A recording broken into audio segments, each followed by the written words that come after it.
Hi guys, hope you're all doing well. I've been meaning for a while to do a wee video just to give you a bit of background to my musical journey, if you like, and why I write the songs that I write and share the songs that I share. So this will be a longer video than normal, but if you're interested in a bit more of the background, then stay tuned. But first of all, to say a big thank you to everyone who got me up to 100 subscribers on YouTube. I really do appreciate that. I mean, I know 100 subscribers is it's not much, but you've got to start somewhere. And of course, I'd be very happy to have more than 100 and just keep building it up. So thank you so much for that. So a little bit about me. First, a bit about my family. So I'm married to Brenda. We have two girls, Chloe and Ruth. Chloe is 17. Ruth is 14. So they're both in high school. Chloe's in her last year at high school and thinking about what she wants to do for a career. We have a couple of pets. Mungo. Some of you have met Mad Mungo. He's the craziest Jack Russell you will ever meet, but he's amazing. In fact, he's here. Mungo, come here. Come here, son. Come and meet your fans. Yeah, there's Mungo. He's a beautiful boy. Always give him a wee kiss. Good boy. He's a cracking dog, but he's a complete nut job. Anyway, off you go. So that's Mungo. Got some fish, as you can see behind me. We do have an annoying cat somewhere called Sam. The music. So where did it all begin? Well, for me, growing up at home, I wouldn't say I come from a musical family, although my mum did and still does play piano, and her thing was to kind of play a lot of old hymns and some classical pieces and things like that. So it was nice to have that around. My dad, not so much. My dad would play on the organ and tinkle around on the piano. He could manage the key of C, but if it wasn't in the key of C, then he would be struggling, which is a bit of a giggle. Myself, I got piano lessons about 10 years old, as did my brother. I didn't stick at it, although I did learn some cool wee tunes and learn some music theory, which is always a good thing. Around the house, there was music being played. My mum and dad did enjoy listening to music on a regular basis, I would say.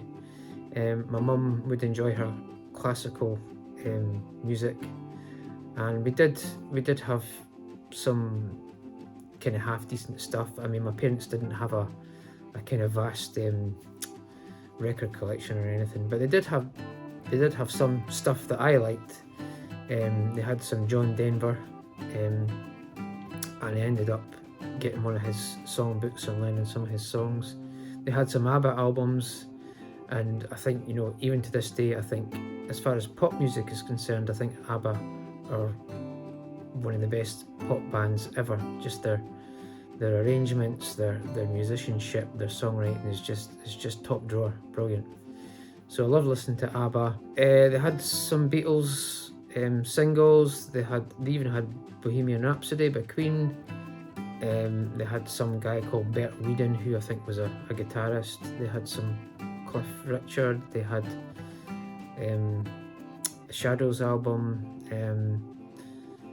But that was about it, really. Nothing that was too exciting for me, although I did enjoy the Shadows and the guitar stuff and John Denver on his 12-string. I guess my brother and I, we got into music a bit more, and my brother was heavy into U2 and R.E.M. and 10,000 Maniacs. I was big into Bruce Springsteen, really, and the little story behind that is that I had a friend who played guitar a bit, and his dad was a massive Springsteen fan, and I would go into his house and his dad would be set up in the bedroom with his guitar, his electric guitar and his mic, and he'd be blasting out the Springsteen songs. Whenever I was in his house, there was always Bruce Springsteen songs playing, which was really cool. And then just back when I was like 10 years old, 12 years old, I was really into Shakin' Stevens, of all people. He was just such a cool guy. And then just got into other stuff, like some rock stuff like Def Leppard, Led Zeppelin, and then more singer-songwriter stuff, Bob Dylan, David Gray, all sorts of people. And even today I enjoy listening to new music and just knowing what's out there. Big Crowded House fan. Neil Finn, amazing songwriter. And I like all sorts. I like a bit of Coldplay. I like a bit of prog rock, Kansas, and kind of more modern rock like the Foo Fighters, Smashing Pumpkins. I like a bit of that stuff. And I like some kind of folk and Americana stuff as well. So I like loads of different stuff. I mentioned before that I played piano, and I did that for, I don't know, maybe a year or something, maybe less than that, and just kind of lost interest. But I had a few friends that played guitar, and I always just thought the guitar was much cooler than the piano. And so a few friends taught me some chords and stuff like that, and some little riffs, and another friend taught me a bunch of chords on the guitar, and I played guitar along with someone else for my youth group, and that got me a bit more confident playing in public, so that was cool. And I just enjoyed playing the guitar and wanted to learn more, and just I guess self-taught for the most part. And I would get like a big Beatles songbook that had all the chords, and that was a great way of learning loads of chords. And then just kind of picked up my own style after a while, and I think I was maybe 13 or so when I wrote my first song.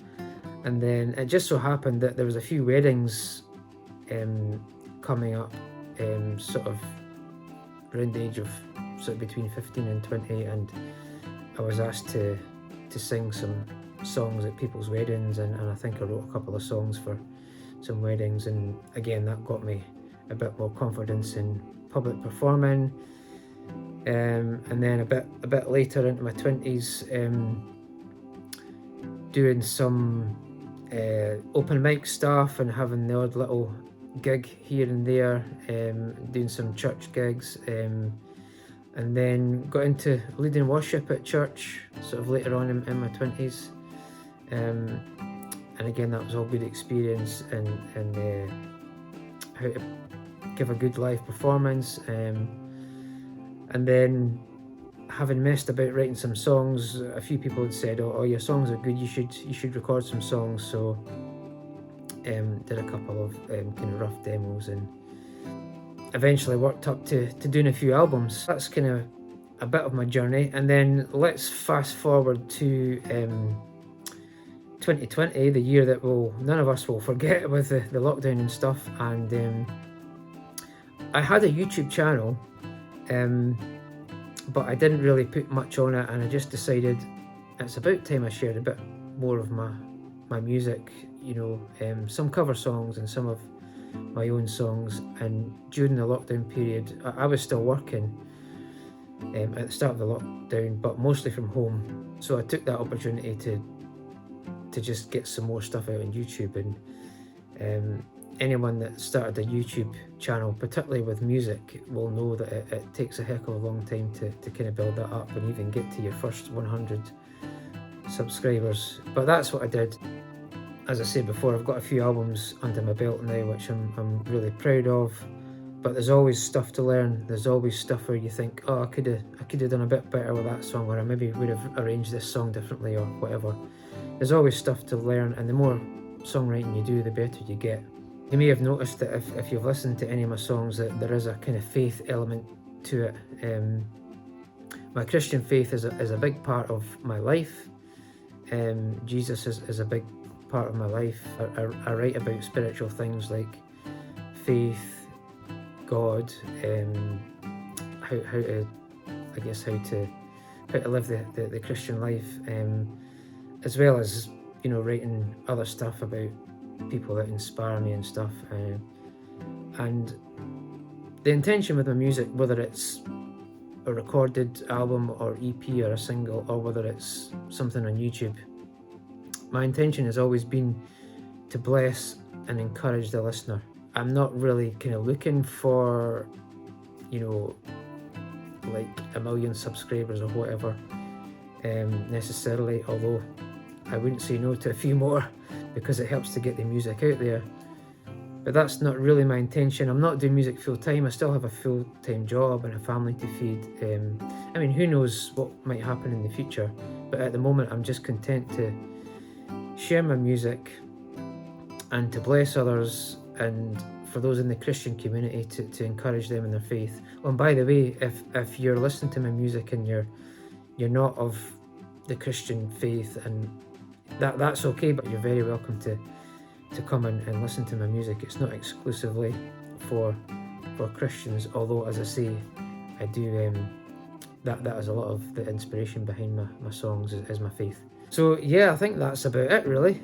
And yeah, please enjoy listening to the music on YouTube, on Facebook, and you can listen to it on you know, all the digital platforms like YouTube Music, Spotify, Deezer, all the usual stuff. So what's next for me? Well, I hope to try and keep churning out videos for YouTube. If I can do a video a week, I'm doing well. But as I say, I'm not doing this full time, but I do try and get videos up there when I can. I've just finished recording a single, so I just need to get the final mix and mastered, and that'll be released soon.